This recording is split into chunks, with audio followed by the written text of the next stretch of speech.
Urdu point की videos देखने के लिए हमारा चैनल सब्सक्राइब कीजिए और बेल के आइकन पर क्लिक कीजिए ताकि आप हमारी तमाम आने वाली वीडियो से बाखबर रह सकें।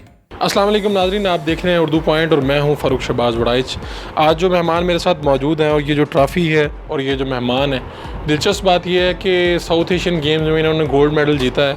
उस्मान उमर इनका नाम है और इस जो गोल्ड मेडल की इस ट्रॉफ़ी की जो सबसे खूबसूरत बात है वो ये है कि पूरे साउथ एशिया में उस्मान साहब को, पाकिस्तानी उस्मान और लाहौर के रहने वाले उस्मान उमर को फ़िज़ीक के अतबार से बेहतरीन करार दे दिया गया। और ये जो टाइटल है ये वही लोग जीतते हैं जिनको फ़िज़ीक के अतबार से बेहतरीन करार दिया जाता है। उस्मान साहब, एक तो ये टाइटल जीतने पे आपको खुशी तो है, लेकिन इसके लिए कितनी मेहनत करना पड़ी है? मेहनत तो इसके लिए दिन रात करनी पड़ती है और सबसे पहले तो मैं अल्लाह ताला का शुक्र अदा करता हूँ कि अल्लाह ताला ने मुझे इस काबिल बनाया है, इतनी इज़्ज़त दी कि मैं अपने मुल्क और कौम के नाम रोशन कर सकूँ। मेहनत मैं आपको बयान नहीं कर सकता कि मेहनत मतलब इस खेल के लिए कितनी ज़्यादा और कितनी दिन रात इसके लिए करनी पड़ती है।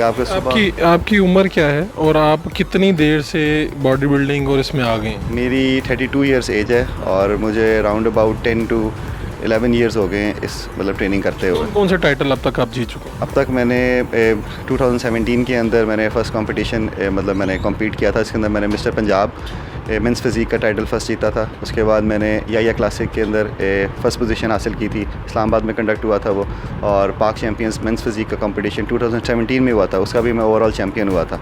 और रिसेंटली इसी ईयर के अंदर मैंने 2019 के अंदर या क्लासिक मिस्टर पाकिस्तान दोबारा विन किया था और अब मिस्टर साउथ एशिया का टाइटल जीता। कितना आप रोज़ उठ के कितना वर्कआउट करते हैं, रूटीन क्या है, खाते क्या हैं, ये तो बताएं। रूटीन बेसिकली ऐसे स्टार्ट होती है कि मॉर्निंग जैसे सुबह तहज्जुद की नमाज़ पढ़ के हम मतलब सुबह मैं ट्रेनिंग सेशन स्टार्ट करता था, वॉक करने चले गए। वॉक करने के बाद मतलब सुबह एक सेशन किया, मतलब जिम के लिए चले गए। उसके बाद डाइट की, रेस्ट किया और उसके बाद दोबारा दोपहर को एक सेशन दोबारा करना है। उसके बाद डाइट लेनी है, आपने रेस्ट करना है अपना, फिर रात को एक सेशन दोबारा करना है।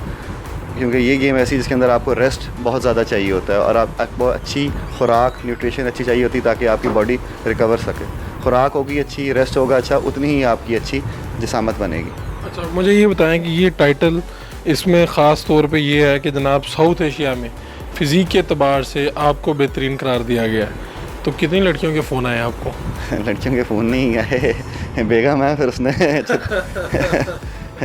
बुरा मान जाना था उसने। अच्छा, इसमें कैसे साबित करना होता है कि आप फ़िज़ीक के अतबार से पूरे साउथ एशिया में आप बेहतर हैं? ये साबित करने के लिए उधर क्या करना पड़ता है? तो बेसिकली कंपटीशन होता है आपका, जैसे कि ये साउथ एशियन गेम्स थी तो इसके अंदर 8 ममालिक हिस्सा ले रहे थे, जैसे कि अफ़गानिस्तान, इंडिया, श्रीलंका, बांग्लादेश, भूटान, नेपाल और मालदीव्स वगैरह, जितने भी आपके 7 कंट्रीज़ हैं। और इसकी एक कैटेगरी होती है, मतलब आपके हाइट और वेट को माइनस कर आपकी कैटेगरी बनाई जाती है।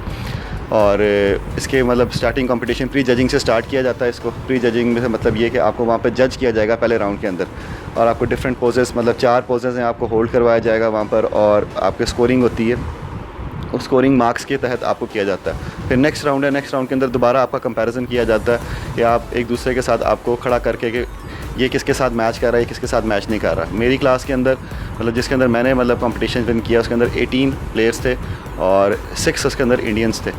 और मतलब उन सारे इंडियंस को नॉकआउट कर फर्स्ट पोजीशन लेना मेरे लिए सबसे बड़ी एजाज़ और फ़ख्र की बात तो ये है मेरे लिए। अच्छा, और ये बताएं कि आपका अगला टारगेट क्या है? ये तो आपने अचीव कर लिए, मिस्टर पंजाब पाकिस्तान वाला और ये टाइटल, ये साउथ एशिया वाला भी, गोल्ड मेडल भी।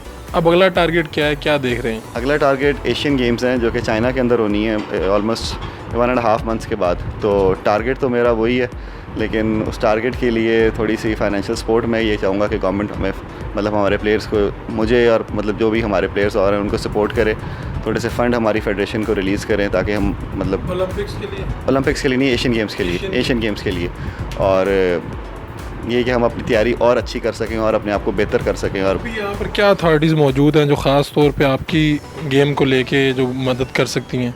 यहाँ पर अथॉरिटीज़ जो है पंजाब के अंदर पंजाब स्पोर्ट्स बोर्ड है जिसको मिनिस्टर लुक आफ्टर करते हैं, या डीजी स्पोर्ट्स हैं वहाँ पर जिनको लुक आफ्टर करते हैं। वो हमें फ़ंड रिलीज़ कर सकते हैं या हमें कोई प्राइज़ दे सकते हैं जिसके अंदर हम अपनी मतलब फाइनेंशियल अपने आप को बेहतर करके अपनी गेम को कर सकते हैं। आपने अभी तक हुकूमत की जानिब से आपके लिए क्या ऐलान किया गया या आपको हौसला अफजाई के लिए बुलाया गया, कुछ ऐसा हुआ? हुकूमत की तरफ से तब तक कोई ऐलान नहीं किया गया और कोई हौसला अफजाई नहीं की गई, सिर्फ मीडिया ने ही हौसला अफजाई दी है और मैं शुक्रगुज़ार हूँ अपने पाकिस्तान मीडिया, प्रिंट मीडिया और इलेक्ट्रॉनिक मीडिया का कि जिन्होंने हम जैसे प्लेयर्स को इतनी इज़्ज़त बख्शी है और हमारा नाम मतलब मीडिया के अंदर हाईलाइट किया है। क्या टिप्स देते हैं जो लोग इस तरफ आना चाहते हैं और वो भी चाहते हैं कि उन्हें साउथ एशिया में फ़िज़ीक के अतबार से सबसे बेहतर कहा जाए?